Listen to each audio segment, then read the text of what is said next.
Okay, welcome to my educational channel విద్యా ఉద్యోగ సమాచారానికి స్వాగతం. టెట్ డిఎస్సికి సంబంధించి తెలుగు గ్రామర్ కావచ్చు, కంటెంట్ కావచ్చు, కొన్ని ముఖ్యమైన ప్రశ్నలు అయితే మీకు ఈ ఛానల్ ద్వారా అందించబోతున్నాను. ఒక వీడియోలో అంతకుముందు కూడా చాలా వీడియోస్ ఉన్నాయి మీకు టెట్కి సంబంధించి, ఒకసారి చూడండి. వాటి యొక్క లింక్ అయితే నేను డిస్క్రిప్షన్లో ఇస్తాను మీకు. అదేవిధంగా రీసెంట్గా కూడా నేను ఒక 20 క్వశ్చన్స్ ఇచ్చాను మీకు గ్రామర్లో. ఈరోజు వాటి కంటిన్యూషన్ ఇంకొక వీడియోలు ఇస్తున్నాను. మన ఛానల్ని అయితే తప్పకుండా సబ్స్క్రైబ్ చేయండి, యూజ్ చేసుకోండి. తెలుగుకు సంబంధించి ఏ డౌట్స్ ఉన్నా కూడా కామెంట్ సెక్షన్లో మీరు పెట్టండి. ఇవాళ మనము క్వశ్చన్ నెంబర్ 20 కంప్లీట్ అయినాయి కాబట్టి గత వీడియోలో, ఇవాళ 21 నుంచి అయితే మీకు ఈ వీడియో నేను ఎక్స్ప్లెయిన్ చేయబోతున్నాను. కొన్ని ఇంపార్టెంట్ క్వశ్చన్స్ అండి ఇవి. మీరు ఒకసారి చూడండి. ఇక్కడ ప్రశ్న నెంబర్ మనకి 21. ఆల్రెడీ మీకు 20 ఇచ్చాను గతంలో, 21 అయితే నేను ఇక్కడ ఇస్తున్నాను. లాస్ట్ వీడియోలో మీకు సమాపక క్రియలు, అసమాపక క్రియలు అనే అంశాన్ని వివరించడం జరిగింది. అసమాపక క్రియలలో రకాలు, అసమాపక క్రియల గురించి మరికొంత వివరణ ఇక్కడ చూద్దాం మనము. ఇక్కడ 21 క్వశ్చన్ నెంబర్ చూడండి. త్వార్థకం అనగానేమి? ఇది చాలా చాలా ఇంపార్టెంట్ పారిభాషిక పదం అండి, చాలా ముఖ్యమైన పారిభాషిక పదం. త్వార్థకము, శత్రార్థకము, ఛేదార్థకము, వీటి మీద కంటిన్యూ క్వశ్చన్స్ అయితే ఉన్నాయి. భూతకాలిక అసమాపక క్రియను త్వార్థకము అంటారు. ముందు మీకు అసమాపక క్రియలంటే అర్థం కావాలి. పనిని పూర్తి చెయ్యని క్రియను మనం అసమాపక క్రియ అంటాము, లేదా వాక్యాన్ని పూర్తి చెయ్యని క్రియను మనం అసమాపక క్రియ అంటాం. ఉదాహరణ, రవి వచ్చి అన్నప్పుడు అక్కడితో ఆగిపోతే మీకు ఆ వాక్యం అనేది పూర్తి కాదు. ఇక్కడ వచ్చి అనేది అసమాపక క్రియ అవుతుందండి. అది భూతకాలంలో ఉంటే వాటిని ఏమంటామంటే మనం త్వార్థక క్రియలు అంటాం. అంటే త్వార్థకం అంటే భూతకాలిక అసమాపక క్రియలు అనే విషయాన్ని మీరు అర్థం చేసుకోండి. రవి వచ్చి అన్నం తిన్నాడు అన్నప్పుడు మీకు తిన్నాడు అనేది సమాపక క్రియ అవుతుంది, వచ్చి అనేది అసమాపక క్రియ అవుతుంది. అక్కడ పని జరిగింది కాబట్టి అది భూతకాలిక అసమాపక క్రియ అవుతుంది. దాన్ని మనము సాంకేతికంగా త్వార్థకం అని పిలుస్తాం. ఇది మీకు త్వార్థకం అంటే అర్థమండి. Question number 22. శత్రార్థకం అనగానేమి? ఇక రెండోది, దీంట్లో వర్తమానకాలిక అసమాపక క్రియను శత్రార్థకం అంటాం. ఇక్కడ 2 పదాలు కీలకం అండి. అది అసమాపక క్రియ కావాలి, అప్పుడు ఆ పని జరుగుతూ ఉండాలి. ఉదాహరణ, రమేష్ నవ్వుతూ మాట్లాడుతున్నాడు అన్నప్పుడు, ఆయన నవ్వుతూ అన్నప్పుడు ఆ పని అప్పుడు జరుగుతుంది. అది అక్కడ ఈ నవ్వుతూ అనేది ఏమవుతుంది అంటే ఒక అసమాపక క్రియ అవుతుంది. కాకపోతే పని అప్పుడు జరుగుతుంది కాబట్టి ఇది వర్తమానకాలిక అసమాపక క్రియ అవుతుంది. ఇలాంటి వర్తమానకాలిక అసమాపక క్రియలను మనము శత్రార్థకం అనే పేరుతోటి పిలుస్తాం. ధాతువు ప్లస్ ఊ అన్నట్టు. ఇక్కడ నవ్వుతూ, చూస్తూ, వెళ్తూ, లేదా టూ, వింటూ, తింటూ, ఇలాంటి కనుక ఉంటే మనం వీటిని వర్తమానకాలిక అసమాపక క్రియలు అంటాం. ఉదాహరణ ఇక్కడ ఇచ్చాను, అమల నవ్వుతూ మాట్లాడుతుంది. ఇక్కడ నవ్వుతూ అనేది ఒక అసమాపక క్రియ, అది వర్తమానకాలిక. క్వశ్చన్ నెంబర్ 23 చూడండి. ఛేదార్థకం అనగానేమి? వెరీ వెరీ ఇంపార్టెంట్ అండి. భవిష్యత్తు కాలిక అసమాపక క్రియలను మనము ఛేదార్థకం అనే పేరుతో పిలుస్తాం. ఉదాహరణ, వస్తే, పోతే అంటే భవిష్యత్తులో జరిగే వాటిని సూచిస్తాయి. అవి కూడా అసమాపక క్రియలుగా ఉంటాయి. అలాంటి వాటిని మనం సాంకేతికంగా టెక్నికల్గా ఏమంటామంటే ఛేదార్థకం అనే పేరుతోటి పిలుస్తాము. ఉదాహరణ, రవి వస్తే నేను రాను అని అన్నాడు. ఇక్కడ వస్తే అనేది ఒక అసమాపక క్రియ, అది భవిష్యత్తు కాలాన్ని సూచిస్తుంది. అలాంటి వాటిని మనం ఛేదార్థక క్రియలు అంటాం. Question number 24. సంధి అనగానేమి? చాలామందికి నిర్వచనం కరెక్ట్గా గుర్తుండదండి. పూర్వ పరస్వరాలకు పరస్వరం ఏకాదేశం కావడాన్ని సంధి అంటాము. ఇది మీరు గుర్తుంచుకోండి.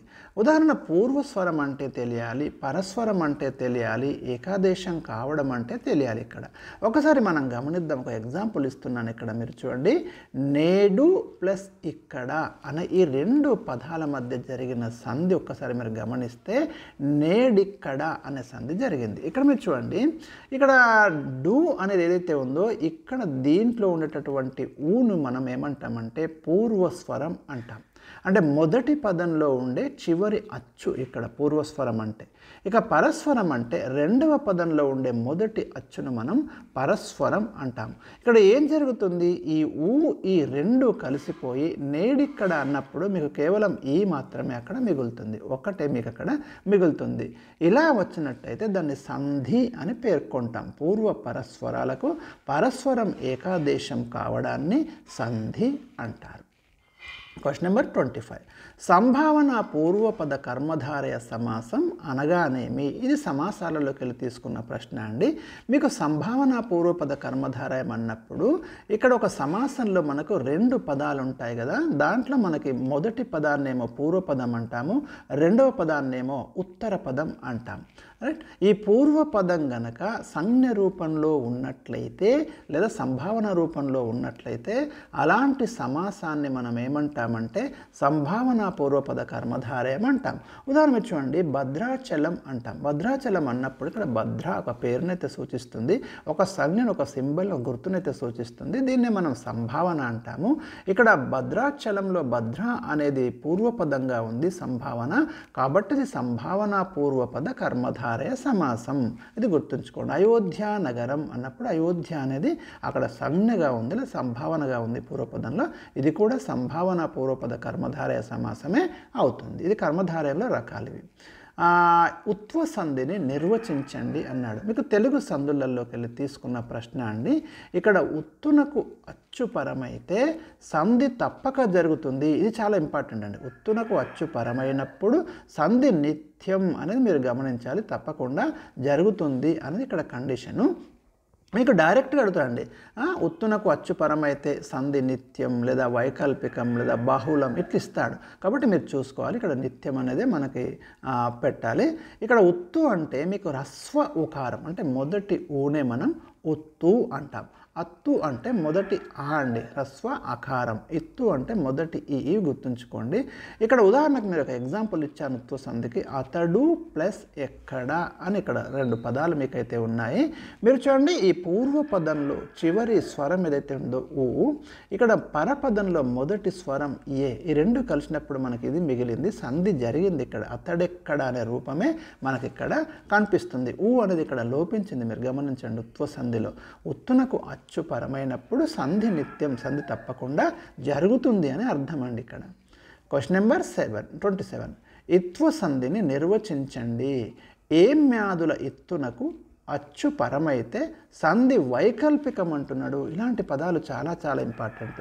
ఇందాక మనం ఉత్తునకు అచ్చుపరమైనప్పుడు సంధి నిత్యం అన్నాము, అత్తునకు అచ్చుపరమైనప్పుడు సంధి బహుళం అంటాము.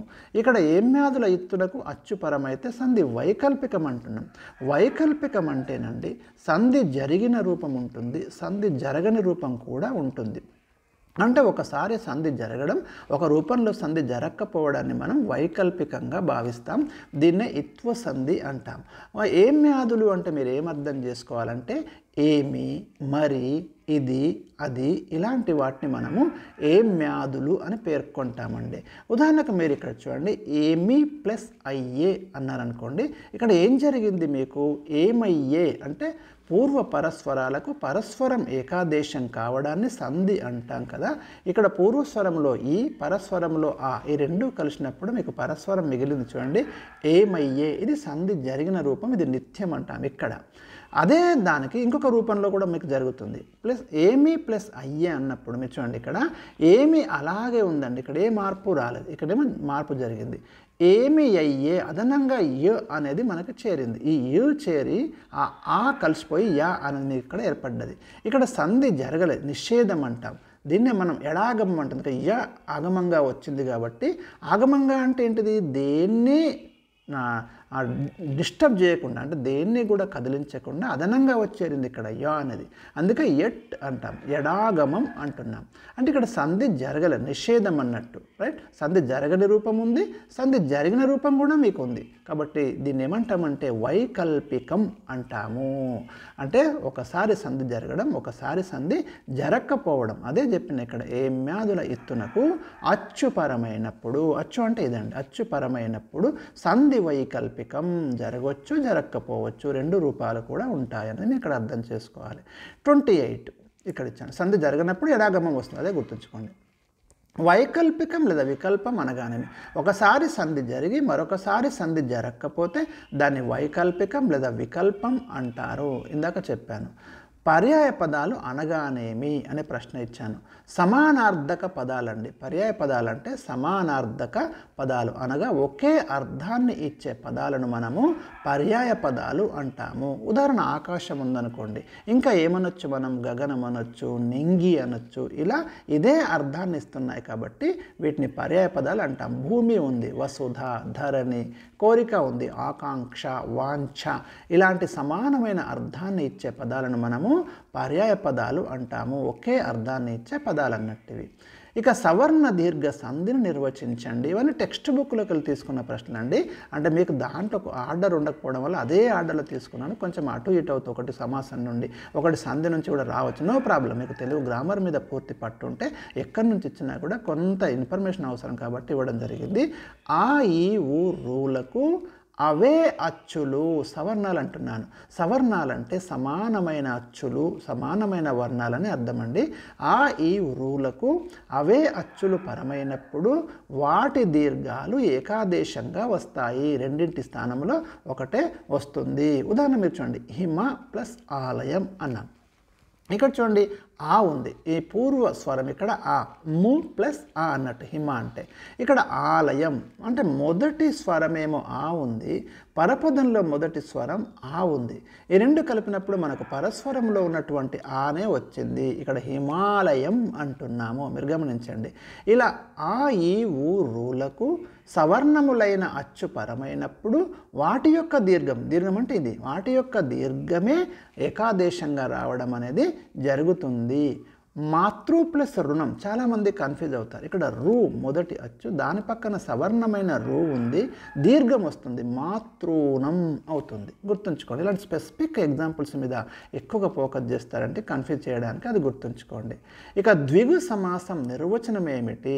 పూర్వపదం సంఖ్యావాచకంగా ఉండి రెండవ పదం నామవాచకంగా ఉంటే అది ద్విగు సమాసం అవుతుంది. గమనించండి ఇక్కడ కండిషన్.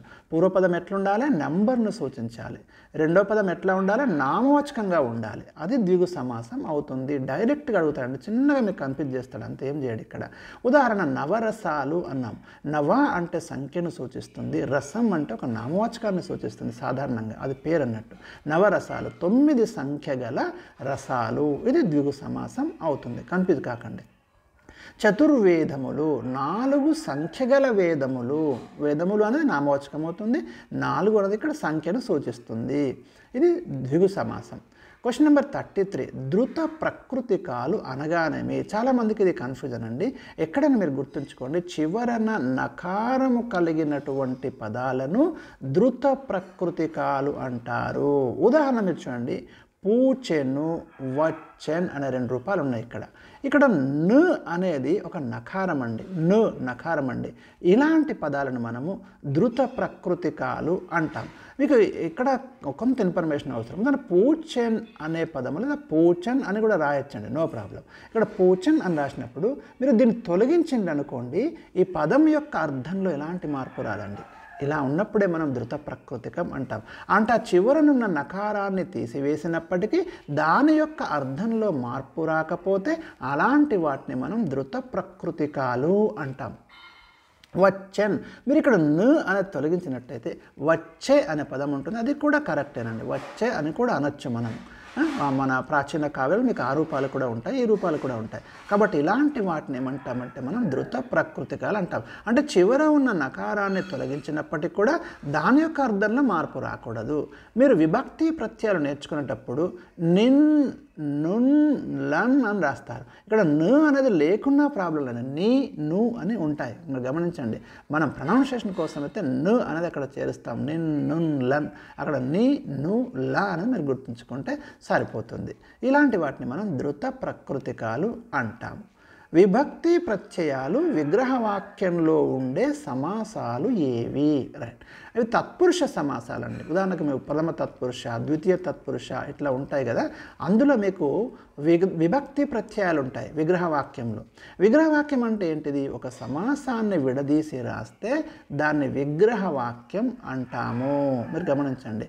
ఉదాహరణ మీరు గమనించండి, రాజభటుడు అనే ఒక సమాసం ఉంది. ఇక్కడ దీన్ని విడదీసి రాసినప్పుడు ఏమవుతుంది, మనకి రాజు యొక్క భటుడు అనే అర్థం వస్తుంది, అనే విగ్రహవాక్యాన్ని రాయొచ్చు. ఇక్కడ మీకు యొక్క అనేది షష్ఠి తత్పురుషం అండి. కిన్, కున్, యొక్క, లోన్, లోపల అంటే ఇది షష్ఠి తత్పురుష సమాసం. గమనించాలి. అంటే ఏ విభక్తి మీకు సమాసంలో లోపిస్తున్నది అనేది మీరు చూడాలి. ఒక సమాసంలో లోపించిన విభక్తిని చేర్చి రాస్తే దాని విగ్రహవాక్యం అంటాం. ఇక్కడ రాజు యొక్క భటుడు, పూర్వపదం పరపదం, పూర్వపదం రాజు, పరపదంలో ఉత్తర పదం భటుడు. ఇక్కడ విభక్తి ప్రత్యయం యొక్క, ఇది షష్ఠి విభక్తి ప్రత్యయం, షష్ఠి తత్పురుష సమాసం. అట్లా మీకు ప్రథమ తత్పురుష సమాసం, ద్వితీయ తత్పురుష సమాసం, తృతీయ తత్పురుష సమాసం అంటే ఆయా విభక్తులను ఆధారంగా చేసుకొని ఉండేటటువంటి సమాసాలు. ఇవి విభక్తి ప్రత్యయాలు విగ్రహవాక్యంలో ఉండే సమాసాలను మనం తత్పురుష సమాసాలు అంటాం. ఇక్కడ పాప భీతి అన్నాను, పాపం వలన భీతి, వలన అనేది పంచమి విభక్తి ప్రత్యయం, వలనన్ కంటెన్ పట్టి అనే రూపంలో ఉంటాయి.